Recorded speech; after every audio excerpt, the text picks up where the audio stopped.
What makes someone the best in their field throughout history? An artist, for example, a musician, a scientist. When we asked one of the best, this was their answer. I am not a genius. I just have an insatiable curiosity. Another person said, yes, maybe I can't quote famous writers, but I have something much more valuable, experience. Two things emerge from all these answers, curiosity and experience. And today we will talk about someone who is not only the best in the world in one field that combines these two things, but who is also among the best in history in every discipline he has touched, and who has brilliantly transferred what he has learned from every discipline he has experienced to other disciplines. We're talking about Leonardo da Vinci, considered by some to be the most talented person humanity has ever seen. No matter how you look at his smile, those eyes watching you, how we can tell the traitor at the Last Supper from the posture of his body, the anatomy, engineering, science, technology, architecture, background, autonomous vehicles, flying machines, submarines, bridge designs, and all the talents we will detail shortly behind these reveal to us why Da Vinci had such a unique mind. Because Da Vinci saw the inside of everything he looked at and followed the advice of another Renaissance genius he admired, Leon Battista Alberti. A good artist must see the human body from the inside out. First the skeleton, then the muscles and skin, and finally the clothing. More like an anatomist than an artist, this was one of the things that made the Mona Lisa so unique. Behind Mona Lisa's gaze lay all the elements of human anatomy. Behind her was a tremendous amount of scientific knowledge and experience, ranging from dissected bodies to years of observation. So how did Da Vinci acquire this knowledge? He was born on April 15, 1452, in the village of Vinci near Florence, Italy, to a 25-year-old notary and a peasant woman out of wedlock. Some say that being born out of wedlock was his greatest fortune, because his father, said Piero, was a notary. According to the customs of the time, male children traditionally continued their father's profession, but since he did not grow up in a traditional family environment, this obligation was not placed on his shoulders. Can you imagine Leonardo da Vinci spending his life as a notary? I'm not saying this to disparage notary work or any profession, but some people are simply not suited for certain jobs. Leonardo showed signs of this from childhood. Later, when Leonardo began living with his father, said Piero didn't want this either. He recognized his son's talents and guided him in that direction. This was Leonardo's other great fortune, a father who recognized his talents. Again, because he was a child born out of wedlock, he couldn't attend the schools that everyone else could go to. He started attending a school that could be called a vocational school, where he acquired practical knowledge that he could use in various fields, especially mathematics. But his school life was almost non-existent. Whatever Da Vinci would learn, he would learn on his own. In this respect, his greatest opportunity would be moving to Florence with his father when he was just 12 years old. Florence was a major center of enlightenment at the time. Before he turned 15, again under his father's guidance, he would begin working as an apprentice in the workshop of Andrea del Verrocchio, one of the best of the era. And from the very first day, it was clear that he had great talent. We can see this in the works that came out of Verrocchio's workshop between 1470 and 1475, when he was still an apprentice to Verrocchio. For example, if you look at the painting The Baptism of Christ, which came out of Verrocchio's workshop, and according to some sources was painted by several apprentices, while according to others, it belongs to Verrocchio, the entire painting belongs to Verrocchio and other painters, but the angel here was painted by the young Leonardo. There's a significant technical difference between this angel and the other angel next to it, which is thought to be Verrocchio's. This is what sets Leonardo apart from the others from the very beginning. He made a tremendous mark on painting with the sfumato technique, which brings objects and figures together with blurred, soft transitions instead of sharp lines, and he showed his potential to the world for the first time. Rumor has it that Leonardo surpassed his master in every way, sparking debates about the student surpassing the master. After these debates, Verrocchio completely stopped painting. However, Verrocchio, who had not received a proper education and had even learned to read and write very late, would be a great opportunity for the young Leonardo. For example, in a cathedral project undertaken by Verrocchio, it is thought that Leonardo made a significant contribution to the engineering designs, including how a giant sphere would be placed on top of the dome. In addition, according to an interesting rumor, when we look at Verrocchio's statue of David, we're actually looking at Leonardo. Yes, it's seriously thought that Leonardo posed for this statue. The possibility that young Leonardo directly showed himself is truly a wonderful thought. At this point, I think it's very important to digress to the Medici family in order to understand the atmosphere of the period, the sparks of the Renaissance, and what the value given to art could lead to. Especially Leonardo da Vinci's patron, Lorenzo Medici, also known as Lorenzo the Magnificent, and the Medici family that started this tradition. The wealthy families of the time attached tremendous importance to art. They would allocate a portion of the money they earned in various sectors to art and artists, either through direct funding or by connecting artists with the right people. Lorenzo Medici would become Leonardo's patron alongside Verrocchio, Sandro Botticelli, Domenico Ghirlandaia, and Michelangelo. I am planning a more comprehensive video about this family and how they started the Renaissance, but the turning point in Leonardo's story would again be Lorenzo introducing him to Ludovico Sforza, the Duke of Milan at the time. When Lorenzo sent Da Vinci to the Duke of Milan, Ludovico, with the pretext of presenting him with a musical instrument, his real intention was to introduce him to the world stage. Leonardo, of course, did not miss this opportunity. Although he had just started earning money for the first time in Florence, he left that job and set off to Milan. Incidentally, the work he left unfinished is noteworthy: the Adoration of the Magi. The work had been commissioned by the San Donato Monastery, and even in its unfinished state, it was one of the first examples of Leonardo's understanding of perspective, detail, and architecture. A recent scan of this work using modern techniques revealed sketches by Da Vinci that had never been seen before. For those who happen to be in the area, this work is still on display at the Uffizi Gallery in Florence. Let's return to Milan. When Da Vinci went to Lorenzo, he may have taken with him what was perhaps the first CV in history. Yes, Da Vinci had prepared a resume detailing how he could serve the Duke. Here he showcased the talents that would make him Leonardo da Vinci as we know him today. The interesting thing is that many people know him as an artist. He mentioned his artistic identity as a footnote when introducing himself. He may have done this to get the job and impress his new prospective patron. However, he emphasized his engineering and military skills as his main talents, mentioning that he could carry out military engineering projects like war machines, siege engines, bridges, and underwater systems. Since wars were raging for most of that period, these skills were highly valuable, and the Duke must have liked his resume, because Da Vinci entered his patronage and began his 17-year adventure in Milan. The Duke intended to make the most of Leonardo. On the one hand, he commissioned him to design lavish banquets for the court. On the other, he wanted him to paint and sculpt. But the Duke didn't stop there. He also asked Leonardo to design weapons, buildings, and machines. From 1985 to 1940, he continued to work on whatever came to mind. He tackled everything from nature to flying machines, from geometry to mechanics, from urban planning to canal construction and architecture. He designed all kinds of structures, from churches to castles.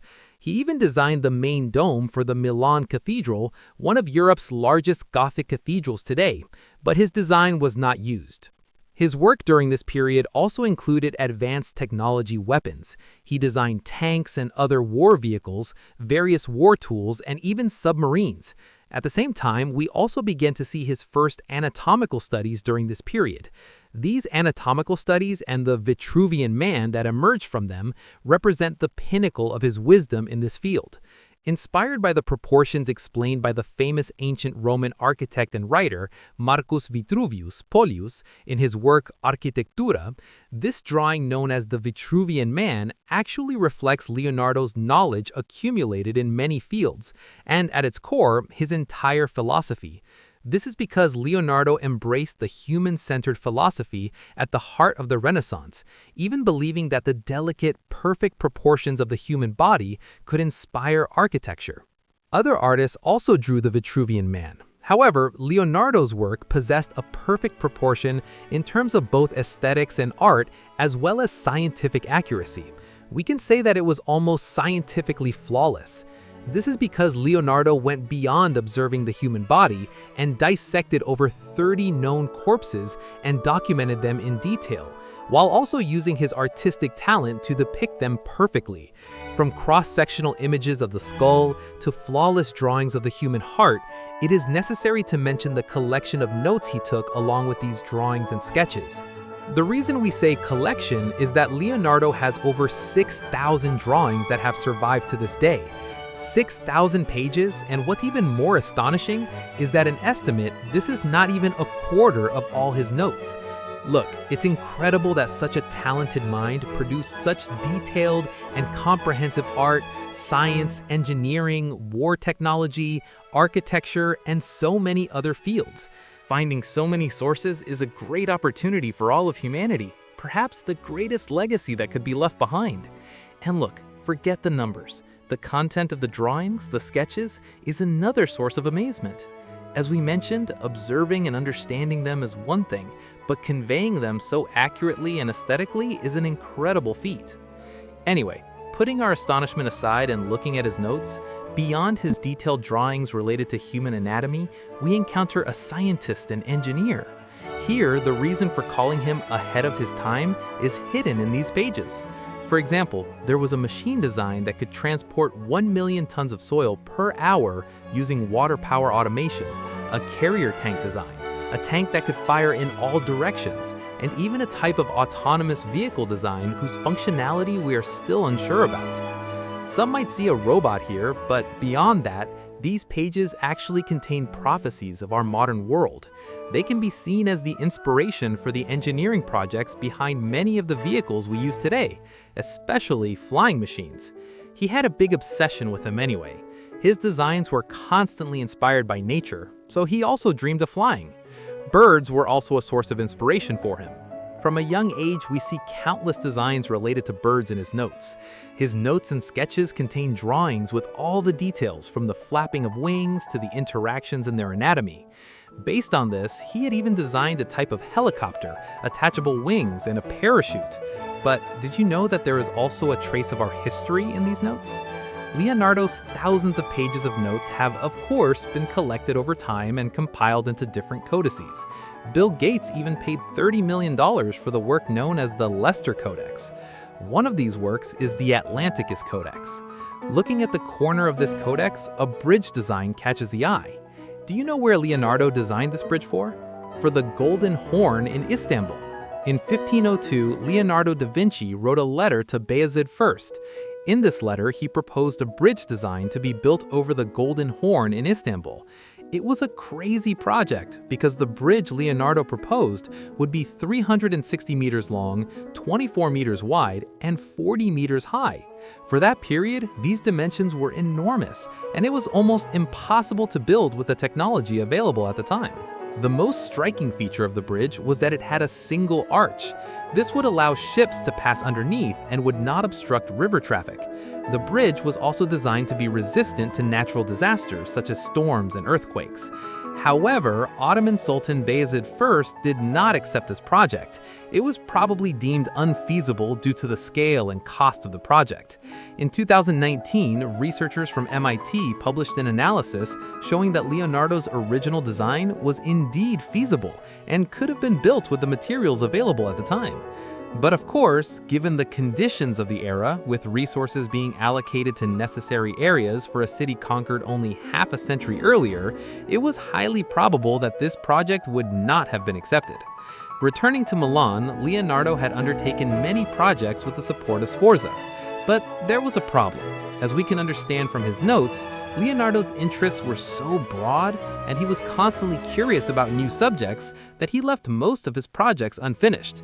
In fact, during this 17-year period, he was only able to complete 6 works, and this project was either left unfinished or never realized. He spent most of his time on scientific studies. He would either go out into nature to observe, shut himself in his workshop to examine corpses, or brainstorm about the secrets of the universe.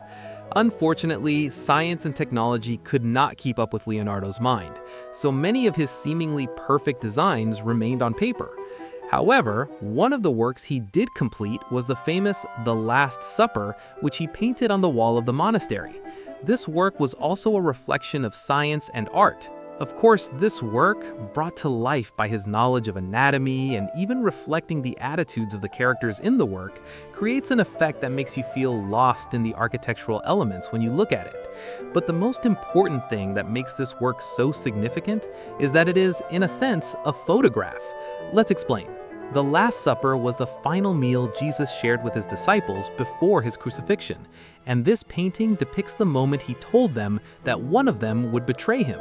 Jesus says, "One of you will betray me," at the very moment you see in this painting, and we bear witness to that moment. Each of the apostles displays different emotions in their dramatic reactions upon hearing this: surprise, anger, questioning, accusation.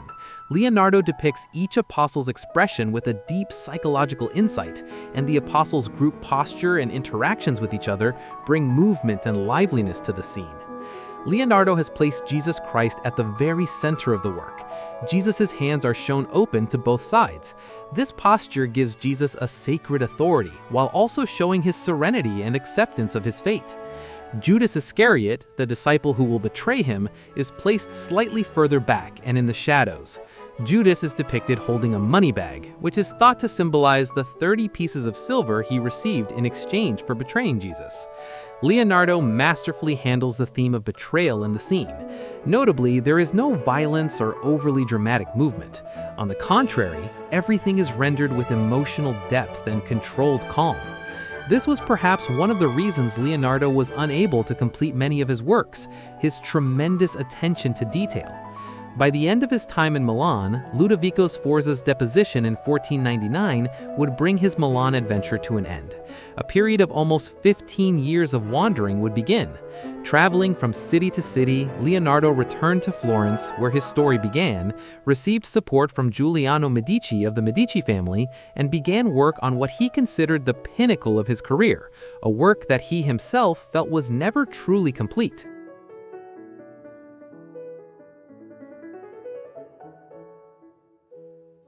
To Mona Lisa. According to one theory, this work, known as Lady Lisa, from the word Mona meaning lady, belonged to Lisa Gherardini, the wife of Francesco del Giocondo, a silk merchant living in Florence.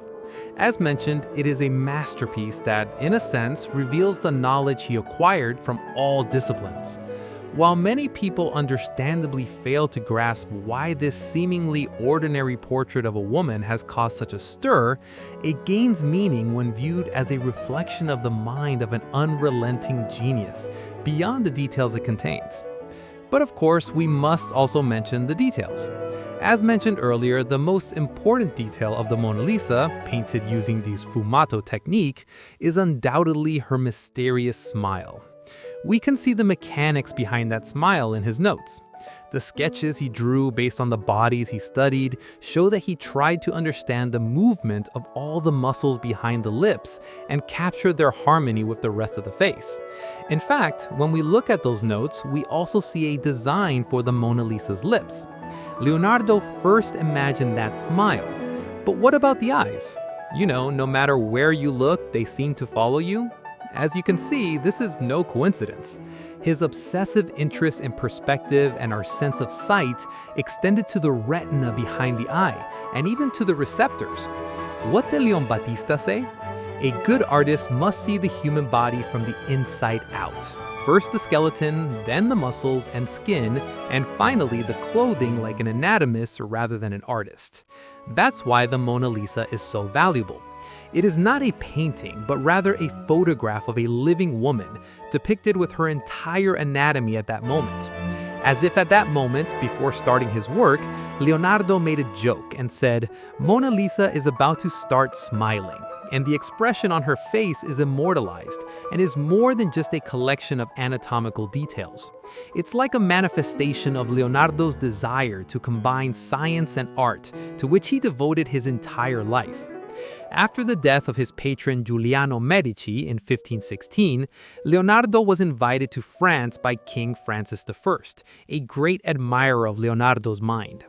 Francis invited him to France, assigned him a house near the castle on the banks of the Loire River, and Leonardo spent the last years of his life there in great prosperity, focusing on his unfinished works and wanting to refine the Mona Lisa even further. In 1519, at the age of 67, he passed away in that same house. According to some sources, he died in the arms of the tearful King Francis I. This was the story of Leonardo da Vinci, who used what he learned from science in his art and brought the beauty and complexity of science and art to life. He never received a formal education in the sense we know it today. He learned everything through an unstoppable curiosity, observing the world, life, humanity, and nature. Thanks to the notes he took with the pen he never put down, he left us a tremendous legacy. This is the story of a genius. As always, until we meet again, thank you for being here. With love.